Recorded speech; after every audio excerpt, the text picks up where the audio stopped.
सवाल यह है कि पहला सवाल जो था उसका जवाब नहीं मिला। बीजेपी के प्रवक्ता ने क्या बोला, अगर आज डिबेट रेल एक्सीडेंट पे होती तो हम बोलते। अच्छा, कमाल की बात कर रहे हैं। अगर हम कहीं जाएंगे और ये पता चलेगा कि किसी के परिवार, मेरे परिवार में कोई हादसा हो गया है, तो क्या हम वो फंक्शन अटेंड करेंगे या वहां कहेंगे कि नहीं नहीं हम तो यहाँ आए थे फंक्शन अटेंड करने, ये बात करने, अभी वो बात नहीं करेंगे, परिवार में जो हादसा हो गया हो गया। ये बीजेपी के प्रवक्ता हैं। सोचिए, ये कह रहे हैं ट्रेन हादसा हो गया, अभी ये विषय नहीं है आज का। ट्रेन हादसा हो गया मतलब कोई विषय नहीं है भारतीय जनता पार्टी के लिए। विषय क्या है इनके लिए कि कौन कहां से लड़ेगा, ये विषय उसकी इंपॉर्टेंट है। लेकिन वो कहते हैं पूरा देश मेरा परिवार है और परिवार में 10 से ज्यादा लोगों की मौतें होंगी, 50 से ज्यादा घायल हो गए। ये मेरा विषय नहीं, आज का विषय नहीं है, आज इस पे चर्चा नहीं होगी। कमाल की बात है। चलिए, चेहरा तो जनता ने देख लिया कि ये भारतीय जनता पार्टी का असली चेहरा है। अब दूसरी बात, जहां तक परिवारवाद की बात कर रहे हैं, भारतीय जनता पार्टी में परिवारवाद, एक वाक्य दे दीजिए, इसी पे एक वाक्य दे दीजिए, उसके बाद चलते रहिए ना आगे। एक वाक्य दे दीजिए ना यहाँ पर, एक वाक्य दे दीजिए आ गया है। अमित जी, एक जनता ने देख केवल लिया एक है, वाक्य, जनता ने देख लिया है। झूठ बोलने वाले कहते हैं देश मेरा परिवार है। अमित जी, ये मत होने दीजिए, एक वाक्य मुझे दे दीजिए। ओके शहजाद पूनावाला,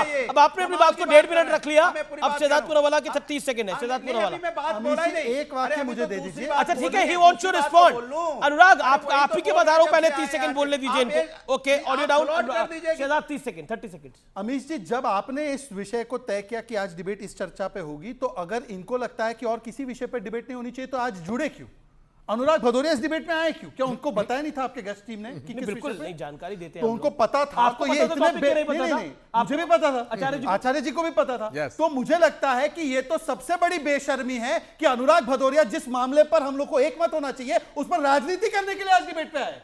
मतलब अनुराग भदौरिया जिसके मुंह से 1700 एक्सीडेंट हो गए यूपी के जमाने में, एक शब्द नहीं निकला। आज अनुराग भदौरिया शुद्ध रूप से लोगों की मौत हुई है, रेलवे में एक्सीडेंट हुआ है, उस पर राजनीति करने के लिए आए। और जो अनुराग भदौरिया को जन सामान्य का सवाल पूछा जा रहा है कि क्यों वहां पर 3 रुपए डीजल बढ़ा, उस पर जवाब देने के लिए तैयार नहीं है।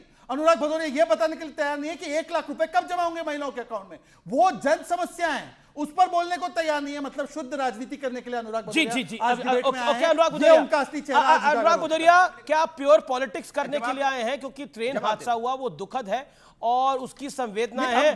भारत का शासन, भारत की सरकार, रेलवे मिनिस्टर अश्विनी वैष्णव जो वहां पर काम कर सकते थे वो कर रहे हैं। हमने खुद देखे दृश्य, अश्विनी वैष्णव किस तरह से एक बाइक पर पीछे बैठ के जा रहे हैं और वहां पर मदद करने का पूरा प्रयास कर रहे हैं बतौर रेलवे मिनिस्टर। मेरा प्रश्न आपसे यह है डॉक्टर अनुराग भदौरिया कि ये जो परिवारवाद की बेला है, इसके ऊपर डबल इंजन है, ट्रिपल इंजन है या इंजन ही चौगुना है? और इस इंजन को किसी से पूछने की आवश्यकता नहीं है। इस पर आपका जवाब आएगा, मैं वेट कर रहा हूं। बोलने दीजिए। हाँ, बोलने दे रहा हूं, लेकिन सवाल का जवाब दीजिए। वेट कीजिए, लेकिन बीच में टोकिएगा नहीं। आपने 1.5 मिनट बोला, आपने कभी पानी पे बोला, कभी इस पे बोला, विषय पे बोल लीजिए। महाराज, बीजेपी को बुलवा रहे हो आप, बीजेपी को बैठवा के बुलवा रहे हो, कहां बोलने देते हो? विपक्ष की तो आवाज जाने नहीं देते आप। कमाल की बात है। कहां बीजेपी बोल रही है? आचार्य प्रमोद कृष्ण बीजेपी के हैं क्या? आचार्य प्रमोद कृष्ण बीजेपी के हैं क्या? कैसे पूनावाला बीजेपी के हैं क्या? विवेक श्रीवास्तव बीजेपी के हैं क्या? आप बीजेपी के हो क्या? आप बोल रहे हैं। अरे आप, मैं बोल रहा हूं, आपने तुरंत शहजाद पूनावाला को बुलवा दिया, मेरी बात पूरी नहीं हुई और फिर आप ताली ठोकने लगे, बोलिए। ये नाटक चल रहा है क्या? अरे मेरी बात पूरी होने दीजिए, मेरा जवाब पूरा नहीं हो पाता, आधी बात लेके आप चले जाते हो जनता के सामने। ये जनता देख रही है, तभी भारतीय जनता पार्टी को हरा रही है। कितनी बैटिंग की जाएगी भारतीय जनता पार्टी के लिए? हम जनता का मुद्दा उठाते हैं, आप बीच में काटते तो मेरी बात। इसके मतलब ये देश की जनता देखती है कि अन्याय होता है, तभी देश की जनता ने भारतीय जनता पार्टी को हराया। उत्तर प्रदेश से 33 सीटें दी। आपके साथ अन्याय हो रहा है, आपके साथ अन्याय हो रहा है।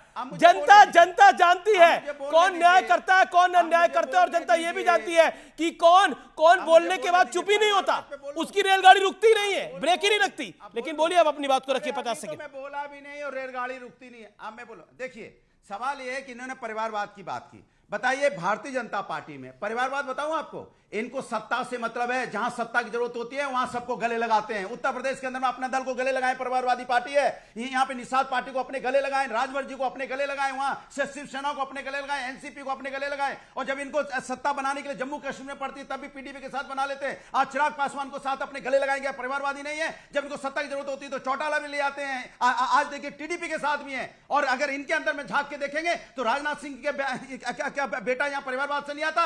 क्या पूछता हूं यहाँ पे अनुराग ठाकुर परिवारवाद से नहीं आते? सिंधिया की पूरी पूरी फैमिली इनके साथ परिवारवाद से नहीं आती? उत्तर प्रदेश में कितने एमपी जिनके बेटे लड़े परिवारवाद से नहीं आती? कमाल की बात करते हो, कौन सा परिवारवाद की बात करते हो? बाप बेटे की तो परिवारवाद होता है, और कौन सा परिवारवाद है? आपने जहां सत्ता बनानी है वहां परिवारवाद आपने भर रखा है। आप देश की जनता को क्या किस तरह की बातें करते हैं देश की जनता सब जानती है। और आप जब भ्रष्टाचार की बात करते हो तो भ्रष्टाचारी जो आपके साथ आ जाते हैं वो सदाचारी हो जाते हैं। आप उनको अपने गले लगा लेते हो, बोले आप पाक साफ हो गए। आपने देश के साथ धोखा किया, देश की जनता ने आपको हराया इसीलिए क्योंकि आप देश की जनता के साथ झूठ बोलते रहे। आपने किसानों के साथ अन्याय किया, महिलाओं के साथ अन्याय किया, युवाओं के साथ अन्याय किया, छात्रों के साथ अन्याय किया। पर ये बार-बार क्यों कह रहे हराया है? मतलब ये आप गलती से त्रुटि हो रही है आपसे कि बीजेपी को हराया है।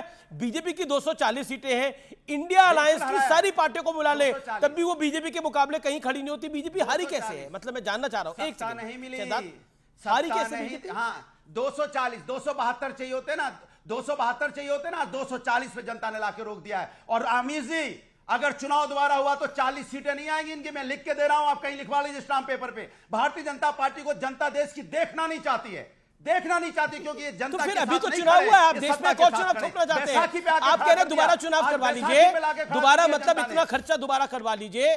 ओके शहजाद पूनावाला, आप लोगों को जनता देखना नहीं जब चाहती। दोबारा चुनाव होगा जहां भी होंगे, मैं बड़ा प्रसन्न जहां भी चुनाव हूं, होंगे, आज तो मैं जिस बड़ा राज्य में प्रसन्न होंगे, हूं, आज जहां तो मैं वो बड़ा चुनाव ओके होंगे। Sir, you made your point, बोलिए। आज तो मैं बड़ा प्रसन्न हूं कि देखिए लेफ्ट के नेता भी बैठे हैं, वो भी वायनाड का चुनाव लड़ेंगे। पर समाजवादी पार्टी ने लेफ्ट को लात मारते हुए कह दिया है कि प्रियंका के साथ ही हम खड़े हैं। मतलब विवेक श्रीवास्तव जी का चेहरा देखने लायक था। पहले कांग्रेस के पक्ष से बोलने वाले तहसील पुनावाला ने बोला कि लेफ्ट तो इरेलेवेंट हो गया, और अब समाजवादी पार्टी के नेता बोल रहे परिवारवाद है तो होने दो, हम तो प्रियंका चाहते हैं। लेफ्ट की क्या हैसियत बन चुकी है बताइए कि दो साथी उनके इसी शो पर बैठकर उन्हें अपना आईना और चेहरा दिखा रहे हैं, और वो भी उस प्रदेश में जहां पर लेफ्ट की थोड़ी सी बची हुई इज्जत है। अब बताइए कि लेफ्ट पार्टी वाले क्या बोलेंगे। इसीलिए मैं कह रहा था लेफ्ट पार्टी वाले आप विवेक से मैं ला लेता हूं। कांग्रेस का विवेक जी 30 सेकंड दिखा दिया जी, विवेक जी 30 सेकंड देन आचार्य जी। बड़ी क्लियर सी बात है जी। अब देखिए, सबसे पहली चीज़ तो मैं आचार्य जी की बात पे बोलूँगा, बड़ा इज्जत करता हूँ मैं इनकी, कि भाई ईद के दिन अगर टिकट डिक्लेयर करेंगे तो मुसलमान वोट दे देंगे, दिवाली के दिन अगर टिकट डिक्लेयर करेंगे, कैंडिडेट डिक्लेयर करेंगे तो हिंदू वोट दे देंगे, गुरुपूरब के दिन करेंगे तो शायद सिखों का वोट आ जाएगा। ऐसे थोड़ी नहीं होते देश की राजनीति। आप जब भी करते हैं मेरे ख्याल से ये आपको रिस्पेक्ट देनी चाहिए लोगों के मैंडेट को, कि लोग सोच समझ कर वोट करते हैं, कम या ज़्यादा। दूसरी चीज़, शहजाद पूनावाला बड़ी बड़ी बातें कर रहे थे, मुझे नहीं मालूम कि अभी चुनाव का रिजल्ट आ ही रहा था कि शाम को प्रधानमंत्री बीजेपी के ऑफिस में चले गए और अपने आप को प्राइम मिनिस्टरियल कैंडिडेट भी घोषित कर दिया। जेपी नड्डा साहब ने बोला साहब मोदी साहब फिर से तीसरी बार प्रधानमंत्री बनेंगे। कोई एनडीए की मीटिंग हुई थी, बीजेपी की वर्किंग कमेटी की मीटिंग हुई थी, पॉलिटिकल अफेयर्स कमेटी की मीटिंग, किसकी मीटिंग हुई थी? या 3-4 आदमियों ने मिलकर के बीजेपी को हाईजैक कर रखा है और ले लेते हैं डिसीजन।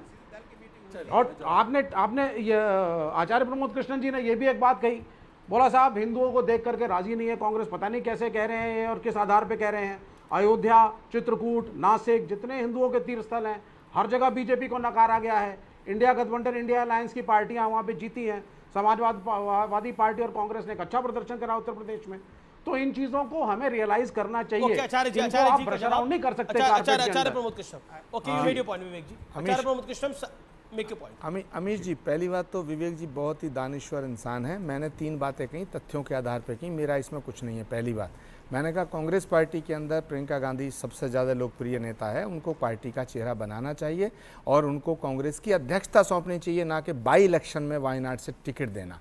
दूसरी बात ये मैंने कहा कि उनके कद को छोटा करना है। दूसरा मैंने उठाया कि 60% नॉन हिंदू है वायनाड में, 60% नॉन हिंदू, ये